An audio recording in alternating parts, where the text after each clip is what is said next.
L'ONU est née en 1945 pour préserver la paix et protéger les peuples. Mais près de 80 ans plus tard, ces grandes agences, du Conseil des droits de l'homme à l'OMS, semblent obsédées par un seul pays, Israël. Résolutions à répétition, rapport unilatéral, famine à Gaza, que s'est-il passé pour que l'organisation censée incarner l'impartialité devienne le théâtre d'un deux poids deux mesures permanent. L'Organisation des Nations Unies, donc l'ONU, est née en 1945 dans le sillage de la Seconde Guerre mondiale, avec pour mission première de préserver la paix et de défendre les droits humains. Fondée par 51 États, elle visait à éviter le retour des horreurs du conflit et de l'Holocauste en promouvant la coopération internationale et la sécurité collective. L'ONU a très tôt été impliquée dans le dossier israélo-palestinien dès le 29 novembre 1947. Son assemblée générale recommanda alors le partage de la Palestine mandataire en deux États, l'un juif et l'autre arabe. Résolution 181 pour être plus précise. Une décision qui ouvrit la voie à la création de l'État d'Israël en 1948. Israël fut donc admis comme membre de l'ONU l'année suivante, en mai 1949, par un vote de l'Assemblée. À ce stade, rien ne laissait présager que des décennies plus tard, l'ONU deviendrait pour Israël une arène diplomatique de plus en plus hostile. Au fil des années, et en particulier après les guerres israélo-arabes qui ont eu lieu en 1967 et 1973, l'ONU a vu s'intensifier les condamnations d'Israël. Une étape marquante survient alors en 1975. L'Assemblée générale adopte la résolution 3379 qui déclare que le sionisme est une forme de racisme et de discrimination raciale. Ce texte, proposé par les pays arabes et soutenu par le bloc soviétique et de nombreux États du tiers-monde, choque les nations occidentales. Il sera finalement révoqué en 1991, mais il illustre la montée d'une majorité automatique critique d'Israël au sein de l'ONU. Dans les décennies suivantes, cette focalisation ne s'est pas démentie. Des observateurs dénoncent une véritable disproportion dans le traitement réservé à ce pays par rapport aux autres. Les chiffres parlent d'eux-mêmes. L'Assemblée générale a adopté 15 résolutions critiquant Israël en 2022, contre 13 seulement pour l'ensemble des autres pays du monde. Sur la période allant de 2015 à 2022, on comptabilise 140 résolutions onusiennes condamnant Israël contre 68 visant d'autres pays. Autrement dit, plus de 2/3 des critiques par pays à l'ONU visaient le seul État hébreu. En 2024, cette tendance s'est encore accentuée. Pas moins de 17 résolutions distinctes ont ciblé Israël contre seulement 6 pour le reste du globe. Ce déséquilibre s'observe alors même que de graves crises ailleurs sont relativisées ou épargnées. En 2022, l'Assemblée générale a bien condamné l'invasion russe de l'Ukraine, il y a eu 6 résolutions, et adressé de timides blâmes à des régimes comme la Corée du Nord, l'Iran ou la Syrie. Une résolution pour chacun.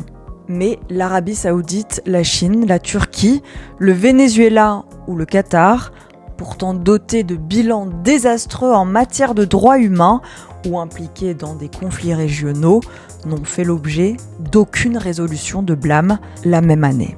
Ce deux poids deux mesures a été fustigé par de nombreux diplomates occidentaux. Par exemple, Hillel Neuer, directeur de l'ONG UN Watch, souligne l'absurdité d'une situation où la France, la Suède, l'Irlande et d'autres États européens ont soutenu presque toutes les 17 résolutions anti-Israël de cette session de l'Assemblée générale, sans proposer la moindre résolution sur les violations massives des droits humains touchant des centaines de millions de personnes en Chine, au Venezuela, en Arabie Saoudite, à Cuba, en Turquie, au Pakistan, au Vietnam, en Algérie, au Soudan ou dans 170 autres pays. L'impression qui en ressort est celle d'un acharnement singulier contre l'unique État juif, perçu par certains comme le reflet d'un biais idéologique ou même d'un antisémitisme institutionnel déguisé en discours antisionistes. Le Conseil des droits de l'homme, le CDH de l'ONU, créé en 2006 pour remplacer l'ancienne Commission des droits de l'homme, illustre particulièrement cette dérive. Dès sa fondation, le CDH a inscrit à son agenda un point 7 consacré exclusivement à la situation des droits de l'homme en Palestine et dans les autres territoires arabes occupés. Il s'agit du seul point permanent dédié à un pays spécifique, en l'occurrence Israël, parmi les 10 points récurrents examinés à chaque session. Chaque année, à Genève, le CDH débat donc systématiquement des manquements d'Israël indépendamment de l'actualité, quand aucun pays n'est traité de la sorte de façon automatique. En conséquence, Israël fait l'objet de résolutions récurrentes, 4 résolutions biaisées par an selon le Congrès juif mondial, tandis que la plupart des pires régimes mondiaux ne sont visés par aucune critique au CDH.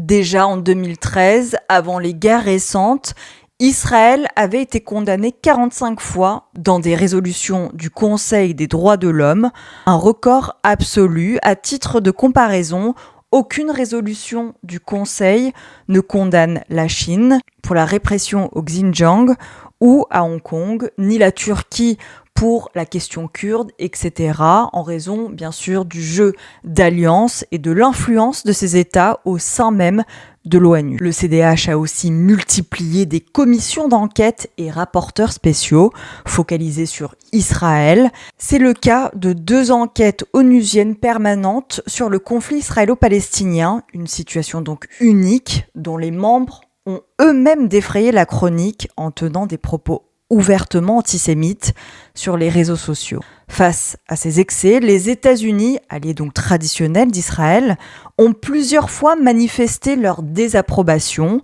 Washington a adopté la doctrine Négroponte dès 2002, s'opposant à toute résolution au Conseil de sécurité critiquant Israël si elle ne mentionnait pas aussi les violences du camp adverse. En 2018, sous l'administration Trump, les États-Unis se sont même retirés du Conseil des droits de l'homme, dénonçant un biais anti-Israël endémique de l'institution.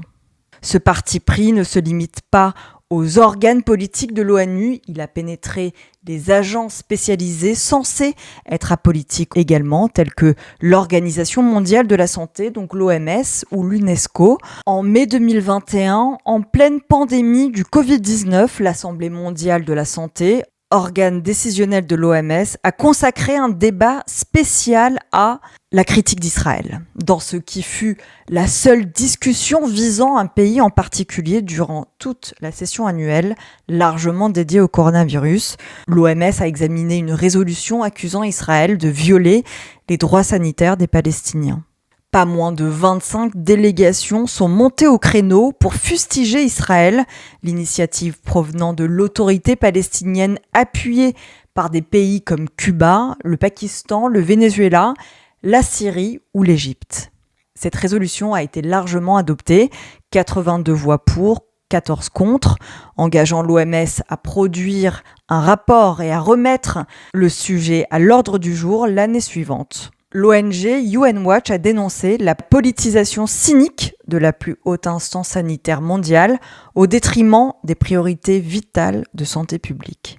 En effet, sur les 34 points à l'agenda de cette Assemblée mondiale, un seul, le point 25 visant Israël, ciblait un pays spécifique, a relevé Hillel Neuer, directeur de UN Watch. Aucun point à l'ordre du jour n'a abordé la situation de la santé dans un autre pays ou conflit, ni la Syrie, où des hôpitaux sont délibérément bombardés, ni le Yémen ravagé par la guerre et la famine, ni le Venezuela dont le système de santé s'est effondré.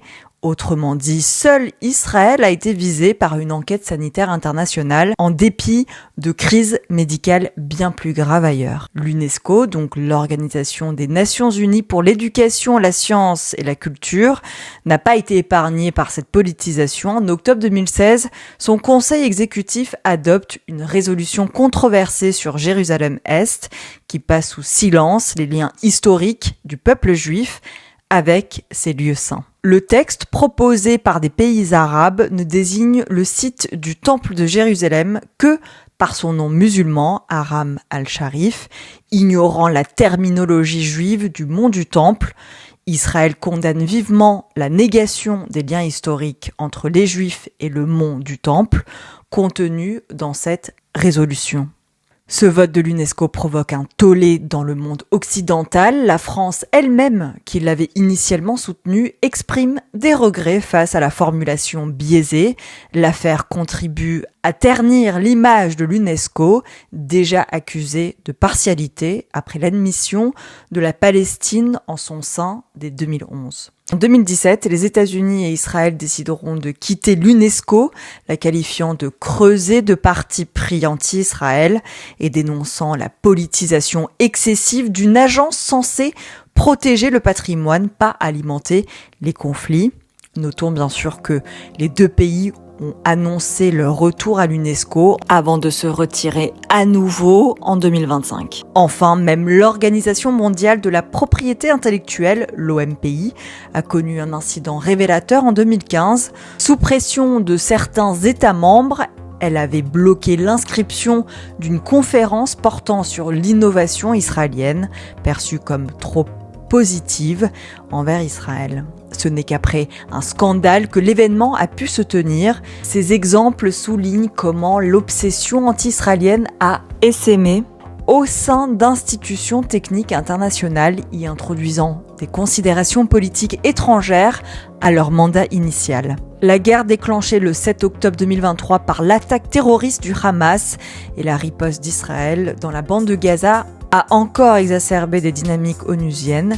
Le territoire palestinien de Gaza soumis à un siège hermétique pendant le conflit entre 2024 et 2025, l'ONU et ses agences ont multiplié les alertes sur la catastrophe en cours à Gaza. Dans la foulée, une résolution de l'Assemblée générale de l'ONU, soutenue par 137 États contre 12, a fustigé Israël pour la situation humanitaire à Gaza, réclamant la fin du blocus et saisissant la Cour internationale de justice sur la légalité de l'occupation israélienne. Du point de vue israélien, cette avalanche de condamnations a été vécue comme un réquisitoire à charge occultant le contexte. Le gouvernement de Jérusalem a catégoriquement rejeté les allégations de famine, les qualifiant de mensonges du Hamas, recyclés à travers des organisations biaisées. Israël fait valoir qu'il a autorisé des centaines de camions d'aide à entrer à Gaza et accuse le Hamas de confisquer des vivres et du carburant au détriment des civils. Ces arguments n'ont guère trouvé d'écho dans les arènes onusiennes, ni la mainmise du Hamas sur Gaza, ni ses caches d'armes sous les hôpitaux, ni les milliers de roquettes tirées sur les villes israéliennes ne figurent en bonne place des résolutions humanitaires de l'ONU. L'accent est presque exclusivement mis sur les manquements d'Israël, confirmant aux yeux de ses défenseurs l'existence d'un parti pris structurel, comme le résume encore Hillel Neuer du UN-Watch. L'automatisme de la majorité onusienne n'a pas réellement pour but d'aider les Palestiniens ni de protéger les droits humains de quiconque. Le but de ces condamnations ritualisées et unilatérales est uniquement de faire de l'État juif le bouc émissaire, a-t-il dit. Avec le recul de plus de 75 ans d'histoire onusienne, le constat est acerbe. L'organisation naît pour garantir l'égalité souveraine de ses membres et combattre le fléau du racisme semble tolérer en son sein une forme de démonisation systématique d'un État, Israël, unique nation juive. Cette obsession se manifeste par un empilement sans fin de résolutions, de sessions spéciales, de commissions d'enquête et de déclarations indignées à son encontre, au risque de banaliser des termes forts comme apartheid, génocide, famine, et de vider ces démarches de leur crédibilité. Pendant ce temps, des régimes autoritaires coupables de crimes massifs, déportation de minorités, répression sanglante, guerre d'agression, échappent largement à l'attention du système multilatéral sapant l'universalité de la cause des droits humains. Il serait injuste de nier qu'Israël, en tant que puissance, ait offert des prises à la critique par certaines de ses politiques, mais le déséquilibre flagrant du traitement qu'il reçoit au sein d'instances comme l'ONU, l'OMS ou l'UNESCO dépasse la simple exigence de rendre des comptes. Il témoigne d'un agenda politique où la coalition des États hostiles à Israël impose sa narrative. Ce faisant, l'ONU s'aliène une partie de l'opinion occidentale qui y voit une dérive contraire à l'esprit d'impartialité de la charte. Le risque est double. D'une part, cette polarisation extrême viole la garantie d'égalité de traitement entre nations, grandes et petites, inscrites dans la charte, et décrédibilise l'institution. D'autre part, elle ne sert même pas la cause des victimes palestiniennes. À force de tout blâmer sur Israël sans nuance, l'ONU offre à ce dernier un argument pour balayer ses critiques et élude la responsabilité des dirigeants palestiniens dans les impasses actuelles.